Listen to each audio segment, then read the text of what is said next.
Yes.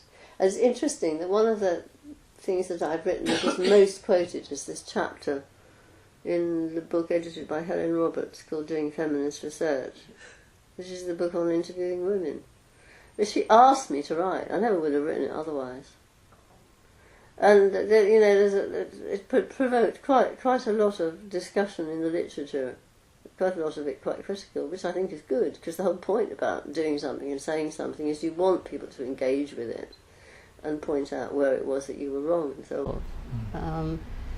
And also what I was highlighting was, I think, the discrepancy between the textbook model of interviewing and what actually happens, because I did not and do not believe that many people out there interviewing people about crucial life experiences could possibly have presented themselves as interviewers in this kind of totally mechanistic, hygienic way, as instruments of data collection. That isn't how it works.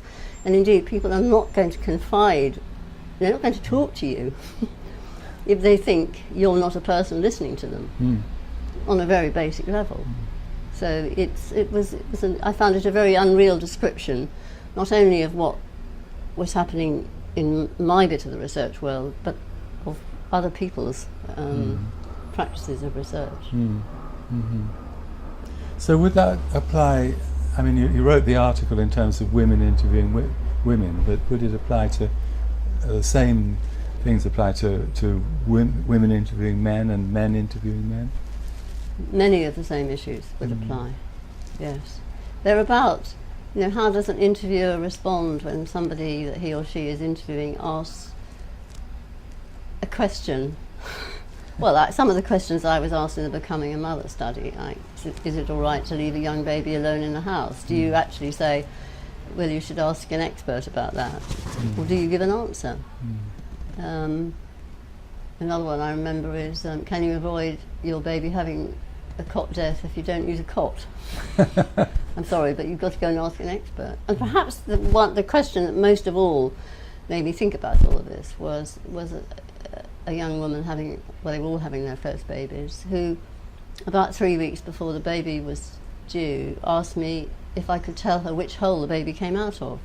I mean, that is a reflection on the state of antenatal practices at the time, partly, but it wasn't a question to which I felt that I could say, I'm not going to answer you. And I know that people who are interviewing get asked questions. And does one really, respond by saying, don't ask me, I'm not really a person? So in that sense, and in other senses, these are real life issues about interviewing which apply whatever the gender of the interviewer and whatever the gender of the interviewee. There are, though, some particular issues to do with, and particularly I think at the time, which was at the time at which feminist ideas were quite widely discussed, there are some issues to do with the literature on sisterhood and a woman talking to a woman about shared experiences, I think makes distancing more difficult and even perhaps unethical.